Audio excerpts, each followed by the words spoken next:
नमस्कार मित्रों, स्वागत करते हैं एक बार फिर से आपके अपने भरोसेमंद यूट्यूब चैनल प्रिस्टाइन क्लासेस में। और जिसका सभी को इंतजार था कि बीएचयू के द्वारा जो आपका आईटीपी बीए बीएड कोर्स में एडमिशन के लिए आपकी जो ऑफिशियल कंफर्मेशन है और रजिस्ट्रेशन है वह कब शुरू होगा, वो ऑफिशियली अब आपका शुरू हो चुका है। जी हाँ, एनसीईटी 2026 के द्वारा अगर आप बीएचयू से अपना बीए बीएड करना चाहते हैं, 4 ईयर बीएड का कोर्स करना चाहते हैं, तो अब आपका एडमिशन प्रोसेस जो है वह शुरू हो चुका है। ठीक है, और एक्सपेक्टेड कटअप क्या रहने वाली है, काउंसलिंग कैसे होगी, कैसे आपकी मेरिट तैयार होगी, ये सब चीजें जो है आपको इस वीडियो में पता चलने वाला है। उससे पहले आपको बीएचयू का अगर आपको लिंक नहीं मिल रहा होगा तो आप प्रिस्टाइन क्लासेस के ऑफिशियल व्हाट्सएप चैनल पे जरूर ज्वाइन कर लीजिएगा। इसके व्हाट्सएप चैनल का जो लिंक है वह आपको इस वीडियो के डिस्क्रिप्शन बॉक्स में मिल जाएगा, वहां से आप उस व्हाट्सएप चैनल को जरूर ज्वाइन कर लीजिएगा। साथ ही जो भी स्टूडेंट आपके भाई बहन या जो भी आपके दोस्त हैं, अगर वो एनसीईटी 2027 की तैयारी करना चाह रहे हैं तो आप प्रिस्टाइन क्लासेस के द्वारा अपनी तैयारी को एक नया आयाम दे सकते हैं। तो अब बात करते हैं हम लोग आपके मेन टॉपिक जो है आपका बीएचयू। तो सबसे पहले यहां पे बात कर लेते हैं कि जो बीएचयू होता है, यहाँ पर बीएचयू में जो आपके कोर्स चालू हो रहे हैं बीए बीएड का, एक बात पहले मैं क्लियर करना चाहता हूं कि बीएचयू के मेन कैंपस में आपका कोर्स नहीं कराया जाएगा। ध्यान रखिएगा, मेन कैंपस में जो है आपका ये कोर्स नहीं हो रहा। ये जो आपके कोर्स हो रहे हैं आईटीपी कोर्स, यानी कि जो आपका बीए बीएड कोर्स हो रहा है, ये अफिलिएटेड कॉलेज है। जैसे आर्य महिला पीजी कॉलेज हो गया, Vasanta college for women college हो गया, ये आपके अफिलिएटेड कॉलेज है जहां से आप बीए बीएड कोर्स कर सकते हैं। और ये बात ध्यान रखिएगा, ये दोनों ही कॉलेज में केवल फीमेल स्टूडेंट ही जो है अपीयर हो सकते हैं, यानी एडमिशन ले सकते हैं। मेल स्टूडेंट जो है यहां पर एडमिशन नहीं ले सकते हैं, ये बात ध्यान रखिएगा। ठीक है, आया बात समझ में यहां पर। तो बीएचयू के मेन कैंपस में एडमिशन तो नहीं मिलेगा, लेकिन एफिलिएट कॉलेज जो है वह और भी बेहतर आपको सुविधाएं यहाँ पे प्रोवाइड होती हैं। अब यहाँ पे एक बात ध्यान रखिएगा, आर्य महिला पीजी कॉलेज को ही एएमपीजी के नाम से जाना जाता है और वसंता कॉलेज फॉर वुमेन को जो है वीसीडब्ल्यू के नाम से ये जाना जाता है। ठीक है, आगे बढ़ते हैं यहाँ पर। अब दूसरी जो चीज यहाँ पर ध्यान रखिए, ये आपका आर्य महिला पीजी कॉलेज है, यानी एएमपीजी है आपका। ठीक है, ये यहां से आपका एंट्री पॉइंट है, यहां से आप एंट्री करके ये पूरा जो कैंपस है, बहुत अंदर में आपका कैंपस है। आपको यहाँ पे बस लग रहा है कि ये छोटा सा है, लेकिन काफी अंदर में इसका कैंपस हुआ है। ठीक है, उसी प्रकार से आप यहाँ पर देखेंगे वीसीडब्ल्यू का ये मेन गेट आप यहाँ पर देख रहे हैं। ठीक है, इस मेन गेट के पहले आपको एक रास्ता है जो कि काफी अच्छा रास्ता, जो कि राजघाट या नमो घाट के बारे में आप लोगों ने सुना होगा। तो इससे मात्र 100-150 मीटर की दूरी पर ही जो है आपका नमो घाट है और ये राजघाट पे स्थित है। ठीक है, और अंदर से ये बहुत ही हरियाली वाला आपका कैंपस है। यहाँ पे अगर आप बात किया जाए तो गर्मियों के मौसम भी जो ये कैंपस होता है बहुत ही ठंडा आपको महसूस कराता है, और ठंडी के मौसम में तो पूछिए ही मत कितना ज्यादा ठंडी यहाँ पे लगती है। आगे बढ़ते हैं यहाँ पर। तो इसके बाद यहाँ पे बात करते हैं इंपॉर्टेंट डेट क्या है। तो इन दोनों ही कॉलेजों में जो एडमिशन होगा वो एकीकृत पोर्टल के द्वारा आपका एडमिशन कराया जाएगा, ये पहले मैं आपको बता देना चाहता हूं। और यहां पर जो रजिस्ट्रेशन होगा वो भी एकीकृत पोर्टल के द्वारा ही रजिस्ट्रेशन कराया जाएगा। तो ये आपका रजिस्ट्रेशन 25 जून से आपका स्टार्ट हो चुका है और लास्ट डेट इसकी जो है आपकी 10 जुलाई रखी गई है। रजिस्ट्रेशन का अगर आपको लिंक नहीं मिल रहा है तो आप प्रिस्टाइन क्लासेस के व्हाट्सएप चैनल को जरूर ज्वाइन कर लीजिएगा। इसका लिंक आपको बीएचयू का जो लिंक है रजिस्ट्रेशन का वो आपको व्हाट्सएप चैनल पे मिल जाएगा। अब बात करते हैं यहाँ पर, अगर आप रजिस्ट्रेशन करते हैं तो अनरिजर्व ओबीसी एनसीएल ईडब्ल्यूएस के लिए 300 रुपए आपकी जो है रजिस्ट्रेशन फीस रहेगी। एससी एसटी के लिए 150 रुपए आपकी फीस रहने वाली है और पीडब्ल्यूडी के लिए भी। इसके बाद एलिजिबिलिटी क्राइटेरिया की बात किया जाए तो आपका 12th होना जरूरी है। ठीक है, 12th पास होना जरूरी है।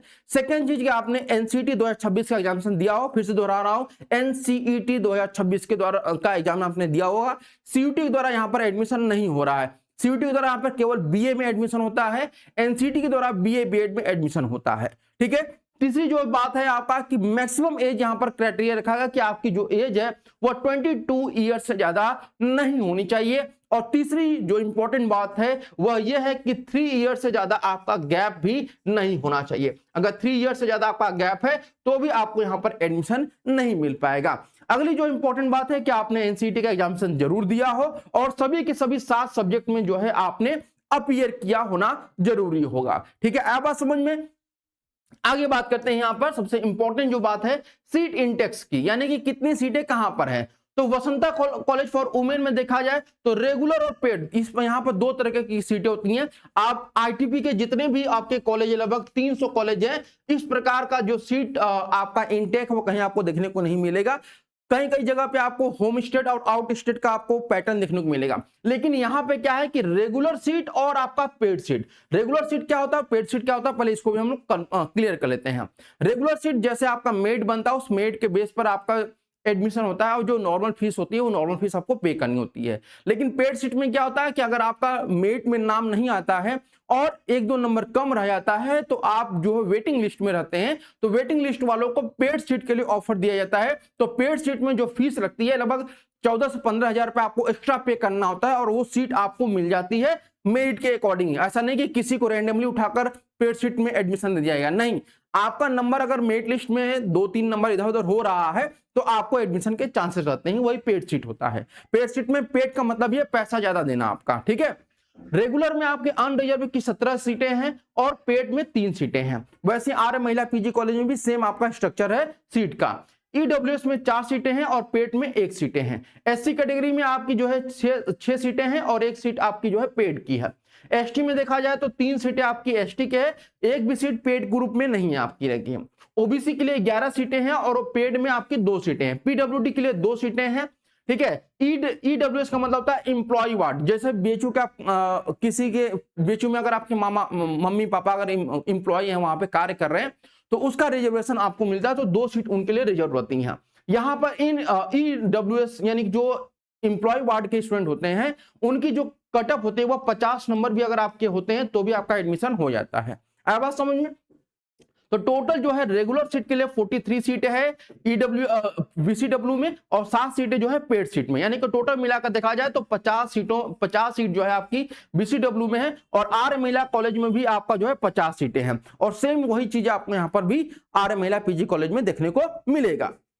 अब आगे बढ़ते हैं, यहाँ पर एडमिशन प्रोसेस कैसे होगा इसको भी पहले हम समझ लेते हैं। तो एडमिशन जो प्रोसेस होगा वह आपका एनसीटी जो आपने एग्जामिनेशन दिया हुआ है इसमें सभी के सभी 7 सब्जेक्ट के जो मार्क्स होंगे, ठीक है, उनको ऐड कर लिया जाएगा और उस ऐड करने के बाद जो आपका मेरिट बनेगा उसके बाद आपका एडमिशन प्रोसेस होगा, ठीक है। इसमें कोई डिफरेंट आपका कट ऑफ नहीं निकलने वाला है। सेमेस्टर फीस की बात करते हैं तो रेगुलर फीस आपकी 25,000 रुपया पर सेमेस्टर आपकी फीस यहाँ पर है। हॉस्टल की यहाँ पर जिक्र नहीं किया गया है, हॉस्टल की सुविधाएं आपको मिलती हैं, लेकिन क्या हॉस्टल यहाँ पे मिलेगा नहीं मिलेगा आईटीपी वालों स्टूडेंट के लिए ये देखने वाली बात है, क्योंकि नॉर्मल जो बीए कोर्स होता है उनके लिए तो हॉस्टल है, लेकिन आईटीपी बीए बीएड वालों के लिए हॉस्टल है कि नहीं इस पर जल्दी हम लोग आपको अपडेट करेंगे। और पेड सीट या स्पेशल फीस यहाँ पे बात की जाए जिसमें रेगुलर फीस आपका इंक्लूड होता है वो 40,000 रुपया प्रति सेमेस्टर आपकी फीस रहती है। तो अगर आपका नॉर्मल सीट हो जाता है यानी कि आप ये समझिए कि रेगुलर एडमिशन हो जाता है, रेगुलर मतलब जैसे मेरिट में आपका नाम आ गया और आपका एडमिशन हो तो मात्र 25,000 रुपए में आपका एडमिशन यहाँ पे हो जाएगा, ठीक है। तो इस प्रकार से पूरी की पूरी सेमेस्टर फीस आपकी यहाँ पर लग रही है। अब बात करते हैं यहाँ पर डॉक्यूमेंट क्या क्या चाहिए। तो जब आप रजिस्ट्रेशन करेंगे तो आपको ईमेल आईडी और आपका मोबाइल नंबर होना चाहिए, आधार कार्ड आपका होना चाहिए, आधार कार्ड आपके मोबाइल नंबर से लिंक होना भी जरूरी है और मोबाइल नंबर वही दीजिएगा जो आपने क्या किया हुआ था एनसीटी का एप्लीकेशन फॉर्म फिल करते वक्त दिया था उसी को दीजिएगा, ठीक है। फोटोग्राफ और सिग्नेचर आपका लगेगा, ये ध्यान रखिएगा। एकेडमिक सर्टिफिकेट जैसे 10th और 12th का मार्कशीट आपके पास होना चाहिए। एनसीटी 2026 का रिजल्ट आपके पास होना चाहिए। कैटेगरी सर्टिफिकेट यहां पर ध्यान रखिएगा, एनसीटी 2026 का जब आपने फॉर्म भर रहे थे, ठीक है, और उस समय जो आपने कैटेगरी फिल किया था, मान लिया आपने ईडब्ल्यूएस फिल किया था लेकिन अभी आपके पास ईडब्ल्यूएस सर्टिफिकेट नहीं है तो वो आपका चेंज नहीं हो पाएगा, वो वही कैटेगरी रहेगा। अगर आपका सर्टिफिकेट नहीं प्रोवाइड कर पाते हैं तो ऑटोमेटिक आपका एडमिशन कैंसिल नहीं होगा, लेकिन आप ईडब्ल्यूएस से किस में चले जाएंगे, जनरल कैटेगरी में चले जाएंगे, ठीक है। आया बात समझ में। अगर आपने मान लीजिए फॉर्म भरते वक्त जनरल फिल कर दिया था कि चलो बाद में हमारा ओबीसी का आ जाएगा तो हम ओबीसी में कन्वर्ट कर देंगे, तो आप यहाँ पे चेंज नहीं कर पाएंगे, जनरल का जनरल में ही रहने वाला है, ठीक है। आया बात समझ में। इसके बाद यहाँ पर सेफ स्कोर क्या रहने वाला है यहाँ पर एडमिशन के लिए, तो ये आपका जनरल 290 प्लस अगर आपका आ रहा है तो बिल्कुल अप्लाई कर दिए, एडमिशन होने के पूरे चांस है, ठीक है। ईडब्ल्यूएस का 280 प्लस, ओबीसी का 270 प्लस, एससी का 250 प्लस और एसटी का 220 प्लस। अगर ये आपके मार्क्स हैं और इसके एबव अगर आपके नंबर आ रहे हैं तो आप जरूर बीएचयू के कॉलेजों में एडमिशन लीजिएगा। यहाँ पे बहुत बेहतरीन आपको जो एटमॉस्फेयर है वो आपको देखने को मिलेगा। उम्मीद है आपको सारी इंफॉर्मेशन यहाँ पे मिल चुके होंगे। अगर कोई भी डाउट्स होगा तो कमेंट करिएगा, आपके सभी कमेंट का जवाब दिया जाएगा। Thank you so much for watching this video.